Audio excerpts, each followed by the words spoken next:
Okay, let's talk about compensation point. It's the last part of the last part of our SPM syllabus, chapter 7, form 4. Compensation point is when the carbon dioxide production during a respiration is equal to the carbon dioxide consumption during the photosynthesis. So the plant itself is it is just doing and supplying all that the plant itself is needed. So there are no extra resources that are being produced. So when this is happening, we call this point compensation point, where during the light intensity there's going to be one moment where the light intensity is so low that the plant just produces what it needs and it just consumes everything that it needs.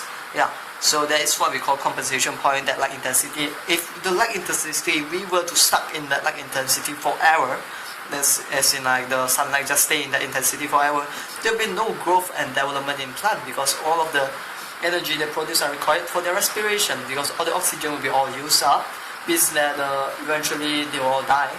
I mean, yeah, all of us will die because there's no oxygen, and then there will also be no food for the heterotroph, which are organisms that consume other organisms to survive. Yep.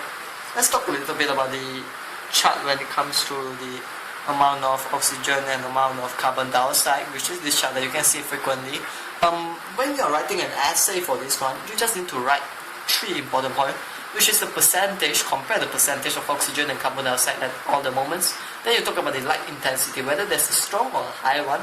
Then you actually reason out, make the explanation about why the percentage is happening by stating the rate of respiration and the rate of photosynthesis. So let's say for X part here, we will just say that the oxygen level is low, carbon dioxide is high, because they are low photosynthesis, low light source, do not have much photosynthesis, and thus respiration is very high. Now for Y, we need to talk about one part where you talk about the compensation point. Other than that, it's all the same thing. The 3 facts that we are talking about, the percentage, the light intensity, and then the rate. Now, after that, you have to talk about the light intensity is actually maximum at this particular area here where you just pick out. And yeah, afterward, you just say that it continues to decrease and jet. Basically, that's it. Just remember the 3 key once again: percentage, the light intensity, and then the rate of photosynthesis or respiration.